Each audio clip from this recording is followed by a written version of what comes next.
السلام علیکم ورحمۃ اللہ وبرکاتہ۔ ہم سب یہاں پر جمع ہوئے ہیں سید علی گیلانی صاحب کو یاد کرنے کے لیے، اور میں امید رکھتی ہوں کہ جب یہ محفل اختتام پذیر ہوگی تو ہم سب ان کی زندگی کا کوئی نیا واقعہ یا کوئی نیا پہلو اپنے ساتھ یہاں سے لے کر جائیں گے۔ بہت اچھی اور سیر حاصل گفتگو ہو چکی ہے مجھ سے پہلے۔ سید علی گیلانی صاحب کی جو جد و جہد تھی اس پر بھی بہت اچھی بات ہوئی ہے، بہت گہری باتیں ہوئی ہیں۔ تو میں نے سوچا کہ ایسا کیا میں آپ کے سامنے بیان کر سکتی ہوں کہ جو شاید پہلے نہ کہا گیا ہو۔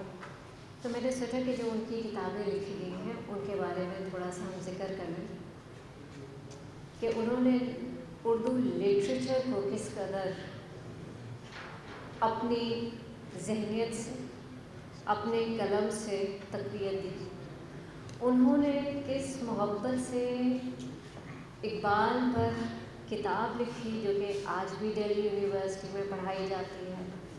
ان کی کتابیں جو ہیں نہ صرف کشمیر ہاؤس میں ہونی چاہیے بلکہ جو ہماری اسمبلی ہے مظفر آباد میں وہاں پر بھی ان کی ساری کتب ہونی چاہیے، اور پاکستان کی نیشنل اسمبلی میں بھی ان کی کتابیں ہونی چاہیے۔ یہ جو اثاثہ ہے جو کہ ہمارے بزرگ ہمارے لیے چھوڑ گئے ہیں اس کی حفاظت کرنا ہمارا کام ہے۔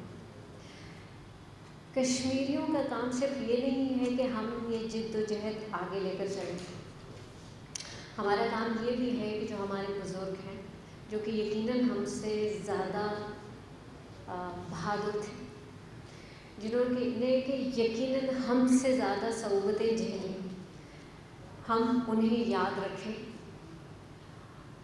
ان کے راستے پر چلیں، اور ساتھ ساتھ اگر وہ کوئی کتاب لکھ بیٹھے ہیں تو ان کتابوں کو کھولیں، ان کو تھوڑی سی ہوا لگائیں، ان کو یاد کریں، اور اپنی نوجوان نسل تک یہ جو علم ہے ان تک ہم پہنچاتے جائیں۔ جب ہم بات کرتے ہیں کشمیر پر اور آن لائن اگر ہم سرچ کرتے ہیں تو بالعموم ہمارا شکوہ کیا ہوتا ہے کہ جو بھی انفارمیشن آتی ہے وہ انڈین کانٹینٹ ہوتا ہے۔ ٹاپ سرچ پر سب سے اوپر ان کی بات آتی ہے، ان کا پوائنٹ آف ویو آتا ہے۔ تو ہم اپنا موقف کیسے اس سارے سرچ انجنز میں، اس نئی ٹیکنالوجی میں آگے لے کر آئیں؟ ایک تو یہ ہے کہ ہم اپنے لوگوں کے بارے میں ریسرچ کریں، ہم ڈھونڈیں انہیں، ہم دیکھیں کہ مختلف ریسرچ انجنز میں، مختلف ریسرچ جرنلز میں ان کے بارے میں کیا لکھا گیا ہے، تو خود بخود ہی ہمارا کانٹینٹ جو ہے وہ سامنے آئے گا۔ اگر ہم یہ سمجھ رہے ہیں کہ ہم اپنے لوگوں پر ریسرچ نہ کریں، ہم صرف گفتگو کریں اور یہی ہماری کامیابی ہوگی، تو یہ ہماری ناکامی کا ایک بہت بڑا حصہ بن سکتی ہے۔ تو نوجوانوں سے خصوصی طور پر میں یہ گزارش کروں گی، یہاں پر میڈیا بھی ہے، بہت اہم ہے کہ نہ صرف اہم دنوں میں کشمیر کی بات کی جائے بلکہ بہت ضروری بات یہ ہے کہ روزانہ کشمیر کی بھی بات کی جائے۔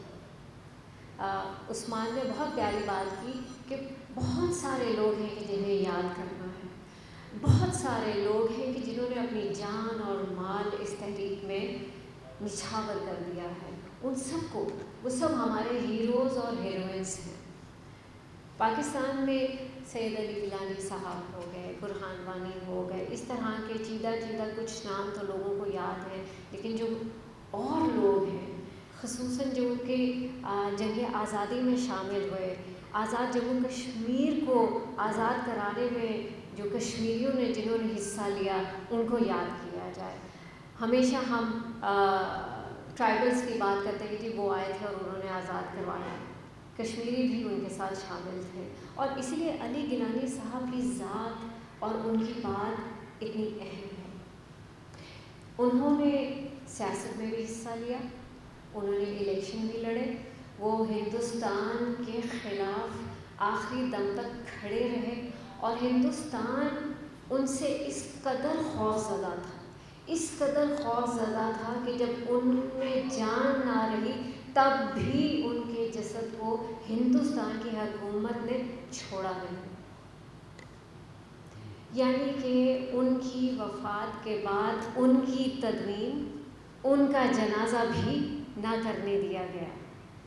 اس سے آپ کو پتہ چلتا ہے کہ ایک ایک کشمیری کا خوف کتنا بیٹھا ہوا ہے ہندوستان کے دل میں. آج گیلانی صاحب ہمارے درمیان، ان کا فزیکل پریزنس نہیں ہے، لیکن پاسٹ ٹینس میں للہ ان کے بارے میں بات نہ کریں، وہ آج بھی ہمارے ساتھ ہیں. اور جب تک ہم ہیں گیلانی صاحب ہمارے ساتھ ہیں. آج بھی ہندوستان کی فوج جو ہے اس نے فوجی کھڑے کیے ہوئے ہیں ان کی قبر کے سامنے.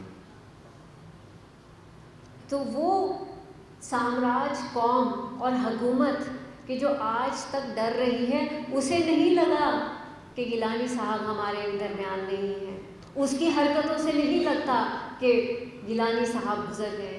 تو ہماری زبان سے ایسے کیوں بات ہو کہ وہ گزر گئے ہیں؟ وہ ہیں.